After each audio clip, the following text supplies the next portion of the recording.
അവർ വളരെ കുറച്ചേ ഉള്ളു കേട്ടാ. ആരാണെന്നറിയാമോ?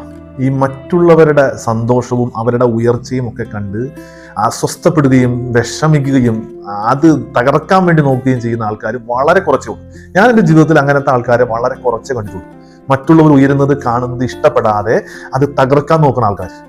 ഞാനും എൻ്റെ ജീവിതത്തിൽ ഏറ്റവും കൂടുതൽ കണ്ടിട്ടുള്ള ആൾക്കാർ ഈ അഡ്ജസ്റ്റ് ചെയ്യുന്ന ആൾക്കാരാ. എന്ന് വെച്ചാൽ അവർ ഉയരുന്നുണ്ടാ, എന്നാ ഉയർന്നോട്ടെ, ഞാനും അങ്ങനത്തെ ഒരാളാണ്.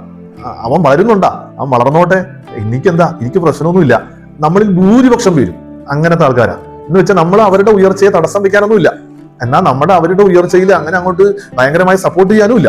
ഉയരണമെങ്കിൽ ഉയർന്നോട്ടെ, നമുക്കൊരു മനോഭാവമാണ്. മൂന്നാമതൊരു കൂട്ടരുണ്ട്, അവരെ കുറിച്ചാണ് ഇന്നത്തെ വചനത്തിൽ പറയുന്നത്. സ്നാപക യോഹന്നാനാ അതിനകത്ത് മെയിൻ ആള്. അയാള് പറയുന്ന കാര്യം, ഇപ്പോൾ എൻ്റെ സന്തോഷം പൂർണ്ണമായിരിക്കുന്നു, അവൻ വളരുകയും ഞാൻ കുറയുകയും എന്നാണ്.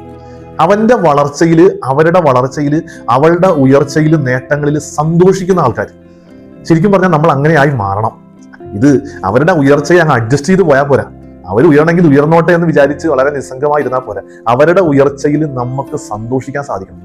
നമ്മുടെ സന്തോഷങ്ങളിൽ ഒന്നായിട്ട് അവരുടെ നേട്ടങ്ങൾ മാറണം. അതിന് നമ്മളെ കൊണ്ട് സാധിക്കുമോ എന്നുള്ളതാണ് ഇന്നത്തെ ചോദ്യം എന്ന് പറയുന്നത്. ഈശോ നമ്മളെ സമൃദ്ധമായിട്ട് അനുഗ്രഹിക്കട്ടെ.